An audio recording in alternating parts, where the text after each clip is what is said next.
ఒక్కసారి కొమ్మూరి గోల్డ్ కి కాల్ చేయండి. తాకట్లో ఉన్న మీ బంగారాన్ని విడిపించి మార్కెట్ ప్రైస్ కి వాళ్ళు కొనుక్కుని మిగతా డబ్బులు మీకు ఇచ్చేస్తారు. వెల్కమ్ బ్యాక్ టు మనం టీవీ. నేను మీ పవన్ బేస్వాడ. భారత్ పాకిస్తాన్ మధ్య యుద్ధ వాతావరణం నెలకొన్న వేళ తెలుగు రాష్ట్రాల్లో ముఖ్యంగా హైదరాబాద్ లో ఉన్నటువంటి రాజీవ్ గాంధీ ఇంటర్నేషనల్ ఎయిర్పోర్ట్ కి బాంబు బెదిరింపు రావడం ఇప్పుడు చర్చనీయాంశం అవుతుంది.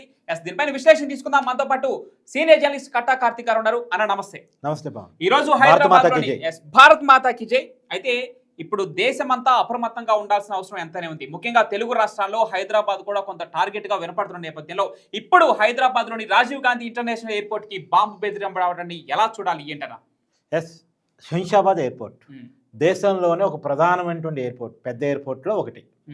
కాబట్టి ఖచ్చితంగా మన కేంద్ర ఇంటెలిజెన్స్ నివేదిక కూడా ఇచ్చింది, దేశంలో ఢిల్లీ తర్వాత అత్యంత సమస్యాత్మకమైనటువంటి నగరం హైదరాబాద్. అవును, ఖచ్చితంగా పాకిస్తాన్ టెర్రరిస్టుల లిస్టులో హైదరాబాద్ ఉంటుంది, ఎప్పుడు ఉన్నది కూడా.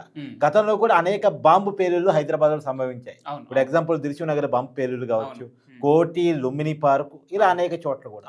అయితే మనం ప్రజల్ని భయపెట్టలేం, భయపెట్టకూడదు కూడా. కాకపోతే కొంతమంది అగంతకులు కావాలని మేలు చేసే వాళ్ళు కూడా ఉంటారు. ఇప్పుడు ఏంటి, ఒక అగంతకుడు శంషాబాద్ ఎయిర్పోర్ట్ మేలు చేశాడు. నేను పాకిస్తాన్ స్లీపర్సర్ని, నేను శంషాబాద్ ఎయిర్పోర్ట్లో బాంబు పెట్టబోతున్నాను అని చెప్పేసి అతను ఒక ఏదైతే మెయిల్ పెట్టాడు. నిజానికి వాళ్ళు అలా మెయిల్ పెట్టేం చేయరు. మేబీ ఈ మెయిల్ పెట్టిన వాడు ఫేకు, మేబీ నేను అనుకుంటాం. అంటే భయాందోళనకు గురి చేయాలి, భయాందోళన గురి చేయాలి, గందరగోళాన్ని సృష్టించాలి. ప్రజల్లో గందరగోళం సృష్టించాలనేటువంటి ఒక కారణం చేసి వీడు చేసి ఉంటారు. ఇదే మూటకు పనిచేస్తూ ఉంటారు. అయితే మన జాగ్రత్తలో మనం ఎప్పటికీ ఉండాల్సింది. ఇప్పుడు మన పోలీసులు కూడా శంషాబాద్ ఎయిర్పోర్ట్ ని పూర్తిగా వాళ్ళ హ్యాండ్ తీసుకున్నారు, జల్లెడ పడతా ఉన్నారు. బాంబు స్క్వాడ్ పూర్తిగా కూడా చేస్తా ఉంది. ఇప్పటికే శంషాబాద్ ఎయిర్పోర్ట్ టెర్మినల్ కి ఎవరైతే సందర్శకులు ఉన్నారో వాళ్ళకి ఎలవ్ లేదు, ఎవరైతే ప్రయాణికులు ఉన్నారో వాళ్ళకి మాత్రం ఎలవ్ ఉండేది. ఇంతకుముందు సందర్శకులకు కూడా, అంటే ప్రయాణికులతో పాటు తోడుగా వెళ్ళే వాళ్ళు, చందాపిచ్చే వాళ్ళు, వెల్కమ్ చెప్పేవాళ్ళు, ఎయిర్పోర్ట్ చూద్దామని పోయేవాళ్ళు, ఇలా చాలా మంది ఎయిర్పోర్ట్కి వెళుతూ ఉండేవాళ్ళు. కానీ ఇప్పుడు చాలా క్లియర్గా ఇన్స్ట్రక్షన్స్ ఉన్నాయి, సందర్శకులు రావద్దు, ప్రయాణికులు మాత్రమే రావాలి. ప్రయాణికులు ఒకళ్ళ ప్రయాణికులతో పాటు ఎవరైనా తోడుగా వస్తే, కుటుంబ సభ్యులు, అంటే విదేశాలకు పంపిస్తున్నప్పుడు యుఎస్, యూకే, ఇప్పుడు యాక్చువల్గా ఎడ్యుకేషన్ టైం, మన వాళ్ళు యూకేకి యుఎస్కి వెళ్ళే టైం ఇది. వెళ్ళే వాళ్ళు ఎవరైనా తోడుగా తెచ్చుకుంటే, పేరెంట్స్ని కానీ, బంధువులు కానీ, ఫ్రెండ్స్ని కానీ ఎవరన్నా తోడుగా తెచ్చుకుంటే వాళ్ళు వెహికల్లోనే చందాపిచ్చి వాళ్ళు నింపేసి వెళ్ళిపోవాలి. ఎలా లేదు చాలా క్లియర్గా ఇన్స్ట్రక్షన్స్ ఉన్నాయి. సో కాబట్టి ఏది ఏమైనా ఆల్రెడీ మన అధికారులు ఉండాల్సిన జాగ్రత్తలు ఉన్నారు. కేంద్రం కూడా ఇంటెలిజెన్స్ చెప్పింది హైదరాబాద్లో జాగ్రత్తగా ఉండాలని. ప్రత్యేకించి హైదరాబాద్లో 6 ఏరియాస్ని ఎంచుకున్నారు. అది సికింద్రాబాద్ కావచ్చు, పాత బస్తీ కావచ్చు, తర్వాత కూకట్పల్లి కావచ్చు, దిల్సుఖ్ నగర్ కావచ్చు, గోల్కొండ పోర్ట్ కావచ్చు, ఇలా 6 ఏరియాస్ని ఎంపిక చేసుకొని ఆ ఏరియాస్లో కూడా చాలా సెర్చింగ్ మెథడ్స్ పాటిస్తున్నారు. నిజంగా కూడా కొంత హైదరాబాద్లో ఉన్న అనుమానాలు ఏంటి అంటే, హైదరాబాద్లో కొంత పాకిస్తాను, బంగ్లాదేశ్ వాళ్ళు కొంత స్లీపర్ సెల్స్ ఉంటారు అనుకుంటున్నారు. ప్రధానంగా వీళ్ళంతా కూడా పాకిస్తాన్ నుంచి బంగ్లాదేశ్ నుంచి కోల్కతా మీద, బంగ్లా బోర్డర్ బెంగాల్ మీదగా వాళ్ళు చేరుకొని ఒక ఆధార్ కార్డు, దొంగ ఆధార్ కార్డు సృష్టించుకొని తర్వాత హైదరాబాద్కి వస్తారు. హైదరాబాద్ కొంత జనావాసాలు ఉన్నటువంటి ఏరియాలను ఎంచుకొని వాళ్ళు రకరకాల ప్రయత్నాలు చేయబోతారు అనేటువంటిది గతంలో మనకున్న అనుమానమే, గతంలో మనకున్న అనుభవం కూడా. కాబట్టి అలాంటి వాళ్ళ కోసం మన వాళ్ళు జల్లెడ పడతా ఉన్నారు. ఇప్పుడు పాస్పోర్ట్ ఆధారంగా అఫీషియల్గా వచ్చినటువంటి పాకిస్తానీని, బంగ్లాదేశ్ని వెనక్కి పంపించగలం, కానీ అన్అఫీషియల్గా వచ్చే వాళ్ళు ఉంటారు, వాళ్ళని ఎతకడం చాలా కష్టం అవుతుంది. వాళ్ళని ఎతికి పంపించాలని బాధ్యత ఉంటుంది.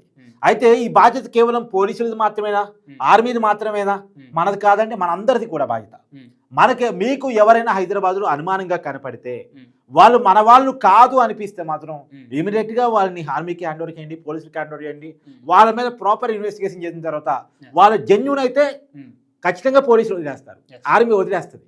వాళ్ళు జెన్యూన్ కాకుండా కుట్రదారులు అయి ఉంటే మాత్రం, లేదా కుట్రదారులకు సహకరించే వాళ్ళైతే మాత్రం ఖచ్చితంగా వాళ్ళకి పనిష్మెంట్ ఉంటుంది. ఇంకోటి ఏంటంటే, వీళ్ళు స్లీపర్ సెల్స్ అనే వాళ్ళు ఎలా ఉంటారు అంటే, వీళ్ళు టీ కొట్టి పెట్టుకుని ఉంటారు, తర్వాత పండ్ల కొట్టి పెట్టుకుని ఉంటారు, అంటే ఏదో వ్యాపారం చేసుకుంటున్నట్టే ఉంటారు. కానీ సమాచారాన్ని ఎప్పటికప్పుడు అందించాల్సిన వాళ్ళకి అందిస్తుంటారు, ఉగ్రవాద సంస్థకి అందిస్తూ ఉంటారు. ఇక్కడ జనాలు ఉన్నారు, ఇక్కడ ఫలానా సామాజిక వర్గం, ఫలానా మతం వాళ్ళు ఎక్కువ ఉంటారు, ఇక్కడ ఈ టైంలో ఎక్కువ క్రౌడ్ అవుతారు, ఈ పర్టికులర్ టైంలో అయితే ఎక్కువ మంది క్రౌడ్ అవుతారు. ఇక్కడ పోలీస్ సెర్చింగ్ లేదు, ఇక్కడ సైనికులు వాళ్ళ కళ్ళు లేవు, ఇక్కడ లేరు, సెక్యూరిటీ పెద్దగా లేదు. ఇలాంటి సమాచారాన్ని ఎప్పటికప్పుడు ఉగ్రవాద సంస్థలకు సో ఈ అందిస్తున్నారు. స్లీపర్ సెల్స్ అనే వాళ్ళు మనలో ఒకటిగా ఉంటూ మన డేటాని ఆ డేటా పుల్లర్ గా వాళ్ళకి సహకారం అందిస్తూ ఉంటారు. డేటా పుల్లర్ గా ఉండి మన డేటాని ఎప్పటికప్పుడు సమాచారాన్ని వాళ్ళకి చేరవేస్తూ ఉంటారు. ఓకే. కాబట్టి వీరపడి జాగ్రత్త ఉండరు. వీళ్ళేమి మనకి తీవ్రవాదులుగా హెచ్చరికలు చేస్తూ వార్నింగ్లు ఇస్తూ హడావుడిగా ఉండరు. వీళ్ళు మామూలుగా మనలో కలిసిపోయి ఒక సామాన్య జీవితం గడుపుతూ ఏదో వ్యాపారం చేసుకుంటున్నట్టు ఉంటూ వాళ్ళు కొంతమంది టెర్రరిస్టులకు సమాచారం ఇస్తూ ఉంటారు. స్లీపర్ సెల్స్ ఈ రూపంలో ఉంటారు. కాబట్టి వీళ్ళ బట్ట మనం చాలా జాగ్రత్తగా ఉండాలి. చాలా ఇప్పుడు నేనేమంటున్నా అంటే శంషాబాద్కి ఇది బాంబు బెదిరింపు రావటం, అరే దీన్ని సీరియస్ గానే తీసుకోవాలి, కానీ బాంబు బెదిరింపు మెయిల్స్ రావటం, లేదంటే మెసేజ్ రావటం, కాల్స్ రావటం ఇదేమీ మొదటిసారి కాదు, చాలా సార్లు జరిగింది. కానీ ఇప్పుడు పాకిస్తాన్ ఈ యుద్ధ వాతావరణం కొంత ఉద్రిక్తత పరిస్థితుల నేపథ్యంలో కొంత గందరగోళం సృష్టించే ప్రయత్నం చేస్తా ఉన్నారు. కానీ దీనిపైన గందరగోళం చెందవద్దు అంటే ఇంకోటి కూడా ఈ టయాన్ని ఉపయోగించుకొని గందరగోళ పరిచయం చూసే సైకోగాళ్ళు ఉంటారు. ఆ సైకోగాళ్ళ పైన నిజంగా సో దీన్ని పెట్టుకొని మీరు గందరగోళ పడాల్సిన అవసరం లేదు. ముఖ్యంగా హైదరాబాద్ లో నివాసం ఉంటున్నటువంటి ప్రజలు ఎవరు కూడా ఆందోళన చెందాల్సిన అవసరం లేదని చెప్పేసి కేంద్ర బలగాలు చెప్తున్నాయి. కేంద్ర హోంశాఖ కూడా కొన్ని సూచనలు ఇస్తా ఉంది. అయితే హైదరాబాద్ శంషాబాద్ ఎయిర్పోర్ట్ ని ఇప్పటికే పూర్తిగా ఇంటెలిజెన్స్ ఫోర్సులు ఇప్పటికే ఆధీనంలోకి తీసుకొని జల్లెడ పట్టడం జరుగుతుంది. కొంతమందిని ఎలవ్ చేస్తున్నారు, మరికొంతమందిని తనిఖీలు చేసిన తర్వాత మాత్రమే లోపలికి పంపించడం అవసరం జరుగుతుంది. చూద్దాం లేదంటే ఎయిర్పోర్ట్ లో చాలా పెద్ద చెకింగ్ ఉంటుంది. నువ్వు ఫ్లైట్ ఎక్కాలంటే గంటన్నర ముందు వెళితేనే ఆ సెక్యూరిటీ అంతా అయిపోయిన తర్వాత మాత్రమే నీకు పైకి అలా ఉంటుంది. ఇది మాత్రమే కాదు, ఇప్పుడు ఏమిటంటే ప్రయాణికులు తోడుగా వచ్చేవాళ్ళని ఇందాక మనం చెప్పిన టెర్మినల్ ఎలో చేయట్లేదు. కాబట్టి నేనేమన్నా అంటే ఎవరు భయపడాల్సిన అవసరం లేదు. నువ్వు చెప్పినట్టు ఎవరు భయపడాల్సిన అవసరం ఇలాగ కార్తీక్ అని చెప్పినప్పుడు గతంలో కూడా బాంబు దాడులు జరిగిన దాఖలాలు మనం చూసే కాబట్టి హిట్ లిస్ట్ లో అంటే ఉగ్రవాద హిట్ లిస్ట్ లో ఖచ్చితంగా హైదరాబాద్ ఉంటుంది అనే మనం చర్చించుకోవచ్చు. అయితే ఇప్పుడు మన ఫోర్స్ మనకున్న బలం ప్రకారం చూసుకుంటే హైదరాబాదే కాదు, తెలుగు రాష్ట్రాలే కాదు, దేశంలో ఏ మారుమూల కావచ్చు, బోర్డర్లో ఉన్నటువంటి గ్రామం ప్రజలు కూడా ఇప్పుడు ఆందోళన చెందాల్సిన అవసరం లేదు. ఆ భరోసా కల్పిస్తుంది భారత ఆర్మీ. సో హైదరాబాద్కే కాదు, ఇట్లాంటి బెదిరింపులు ఇంకా ఎన్ని వచ్చినా కూడా దాన్ని సమర్థవంతంగా తిప్పి కొడతాం అనే ఉద్దేశంతోనే భారత ఆర్మీ కావచ్చు, ఇంటెలిజెన్స్ ఫోర్స్ కావచ్చు, ఇప్పుడు ఆ త్రివిధ దళాలు కూడా అదే ఉద్దేశంతో పనిచేయడం జరుగుతోంది. భయం వద్దు, జాగ్రత్త. సో అప్రమత్తంగా ఉండాలి. మన స్వీయ రక్షణతో పాటు మన కుటుంబ సభ్యులే కాదు, మన చుట్టూ ఉన్న పౌరుల రక్షణ కూడా మన బాధ్యత అంటూ సో 140 కోట్ల మంది భారతీయులు ఐకమత్యంగా ఉండాలి.